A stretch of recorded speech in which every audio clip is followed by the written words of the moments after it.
Yeah, it's Mountain Peeps. StaffLegend787 here today, trying to pop out a quick video while I work on a script, believe it or not, again, for a much larger video. And, of course, you guys know, Pokebilities has been my favorite metagame ever since I first played it, and it's always going to be my favorite metagame. Now, as you can see, I've made a couple of Theorycraft Pokebilities teams already. Things like this, and by the way, even though this is completely unrelated, I'm going to go on a tangent for a bit. Fucking finally, Hariyama gets Drain Punch. That is so fucking brilliant for its Assault Vest sets. That makes it so much better. Why did it not have Drain Punch before? Now, back to what I was saying. Pokebilities, probably always going to be my favorite metagame. The idea of a Pokemon kind of having their maxed out potential from having all their abilities at once, it's always just piqued my interest so much. And I've experimented with the OU ladder a bit, even with the National Dex ladder some, but Pokebilities, of course, has not come out and probably will not until the DLC is released. However, there is one very specific Pokemon that I want to talk about because I do believe it will most likely be one of the best Pokemon in the metagame, and that is Clodsire. Now, on paper, Clodsire may seem a bit unimpressive. Base 130 HP is absolutely insane, there's no doubt about that. Base 100 Spadef is also really good. But base 60 defense, not that great. Base 75 attack, it's okay for a stall-like Pokemon. Or, not necessarily, more defensive, not stall. 45 special attack is awful. 20 speed is awful. That's lower than fucking Fairthorn of all things. But then you look at the abilities. Water Absorb, Poison Point, and Unaware. With everything, with physical attackers being much more common right now, with the advent of Roaring Moon, Sheen Pow, Pokemon like that, let me just try to see some others. Not you, oh you. Okay. Pokemon like Annihilate, Baxcalibur, Breloom, Sheen Pow, Dragonite, not Garchomp, fuck. Great Tusk, Iron Hands, not King Gambit because it's Steel type, Roaring Moon. With Pokemon like those running around rampant, another way to punish them for making contact with you is absolutely amazing, which Clodsire succeeds in to a wild degree. Just having that poison point really makes a huge difference in some games. Like, let's say a Pokemon is setting up a sword stance, and then you switch in your Clodsire. They use, let's say, an Iron Head on your switch in. They get poisoned, and because you're unaware, which, yeah, I'm going to get to that in a few seconds, you don't take increased damage. So now they're on a timer. Meanwhile, you get to do whatever you want. Now, its second ability, personally the ability that I like using the most, even after the bans of Iron Bundle and Palafin, Water Absorb. Now, with the all-around nerfing of recovery moves, these types of abilities have gotten far better and far less niche, specifically because they oftentimes may be your only option because you're going to have to stave off multiple attacks from multiple Pokemon at times. So your 8 recover PP will be wearing down really fast. Because of that, having an ability that especially turns one of your weaknesses into something that heals you for a quarter of your health is amazing as an ability, especially because it means Clodsire only has three weaknesses, and yeah, they're two of the most common offensive types in the game, and then Psychic, which is also an amazing offensive type. But at the same time, its defensive profile is also really good. Like, resisting electric and fighting, just those two types alone, does a ton to help Clodsire. But everything else that comes with it, like resisting all the U-turns that are flying around, for example, it's just so fucking good. And it's it doesn't look like the most impressive defensive type on paper, but it really is pretty solid. And now Unaware. Without a doubt, the most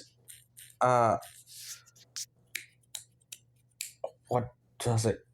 I guess game changing, I forgot the proper term for it, ability that Clodsire has. Now, there are 4 Unaware Pokemon that are currently in Scarlet and Violet. Those are Clodsire, Dondozo, Skeledirge, and Johto Quagsire. Now, all these Pokemon may have their own little niches. However, Clodsire definitely is going to be the best of these. Quagsire, while it only has one weakness, at the same time it is a 4 times weakness, and its stats overall are just much worse for a defensive Pokemon, especially with, like, the HP doesn't even hit 100. The defense, yes, is better, but the special defense is just so much worse to where it's not even really worth it. Even if you have something to stop suicide leads with Damp.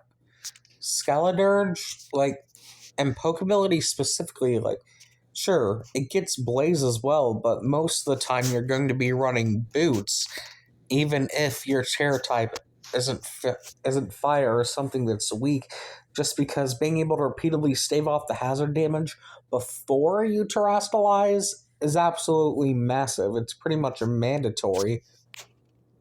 And then Dondozo, don't get me wrong, Dondozo was annoying as fuck.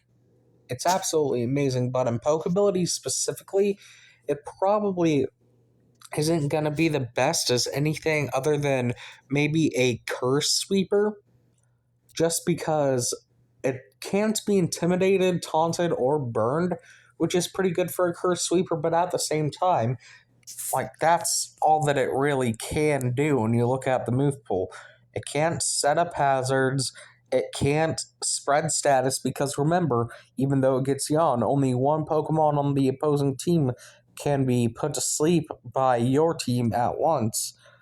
All its really useful moves are attacking moves, so you pretty much just have to use it as an attacker. Unlike Clodsire. Now, Unaware, an absolutely phenomenal ability, one of the best in the game. I don't think that anyone is denying that. But then you get to the move pool, and this is probably the main reason why Clodsire is so good. Now, no, it's not because of moves like Heavy Slam, Hydro Pump, Counter, no.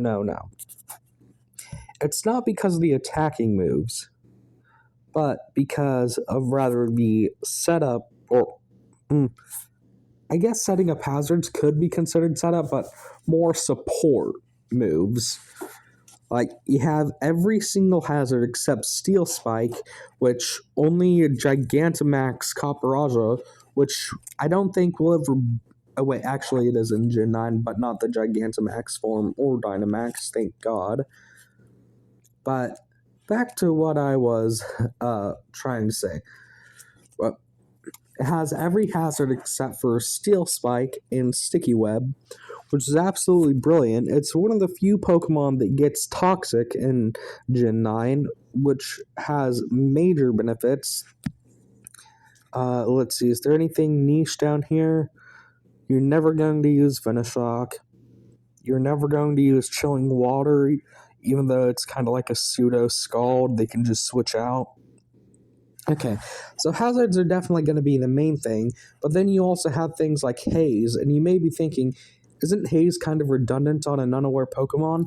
Maybe on paper, but in practice, there are times where like you could get unlucky and get double crit, and in that situation you want to be prepared for when worse comes to worse, so you can Haze to get rid of their stat boosts. And while you weren't taking increased damage anyway, like if you get the Haze, then your next Pokemon won't be taking increased damage. Like let's say a Salamence, you come in on a Salamence and it uses a Dragon Dance. You use Haze as it uses an Earthquake and does around 70 to 80%, let's say. So it terastallizes into a grass type, let's say. Of course, this is all just hypothetical situation. While you switch out into a Pokemon that resists it, and it won't be taking the increased damage from the Dragon Dance anymore, since Clodsire has already used Haze to remove the boost, which is extremely useful, even despite the fact that Clodsire is not abusing it itself. Just like the hazards, it's more of a tool to support your teammates than to support Clodsire itself. Even then, that's not all that Clodsire can do.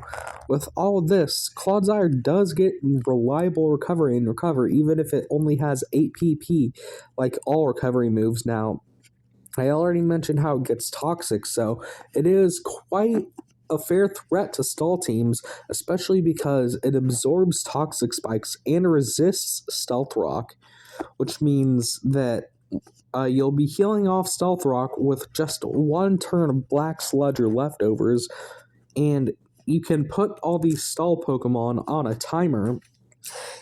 Not only that, but you can also, even after you set up hazards, you can pressure switches with Yawn, because the only way to make sure your Pokemon doesn't go to sleep on the following turn once hit with Yawn is to switch out. In tandem with hazards, that means the opposing Pokemon will have to switch out much more than they would otherwise, meaning they take more damage, making your ranges more favorable. It's just overall amazing for Clodsire's move kit. And even then, that is not the end of it, because Clodsire has an amazing stab type in Earthquake, and while it's definitely not a great stab type for poison, it does have a powerful move in Gunk Shot if you really want to use it. But the main thing is Poison Jab. It has 32 PP as compared to 8. While it only has 80 power as compared to 120, it also has that max 100 accuracy, which means you are never going to miss. With a 30% chance to poison the target, you are going to be doing absolutely amazing. And it even gives Clodsire kind of a bit of a possible, but probably niche role as a curse sweeper, because with these, you are completely walled by Corviknight, yes. But let's say you get rid of a Corviknight on a team.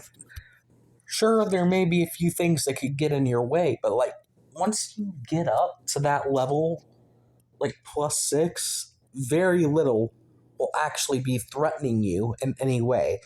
Clodsire, it has a bit of versatility, but it's the way it supports a team is what makes it so good. The way it lays hazards multiple times, it can remove stat boosts, it can force switches. Sure, it can't do all of this at once, and you will have to choose, but the fact that it can do any of these is what makes it so threatening to other teams. It's what makes Clodsire so good. Not its attacking capabilities, but its support capabilities, and that's the main reason why Clodsire will be so good, because as compared to Gen 7 Pokebilities, where the meta was extremely fast-paced, really offensive. It was like you're firing off a hit every other turn, maybe going into a Clefable or a Reuniclus every now and then to soak up a hit or try to set up for a win. And while Gen 8 was mostly just taking it really slow, trying to get in your win cons after setting up everything, very stall, slow paced, very hazard reliant.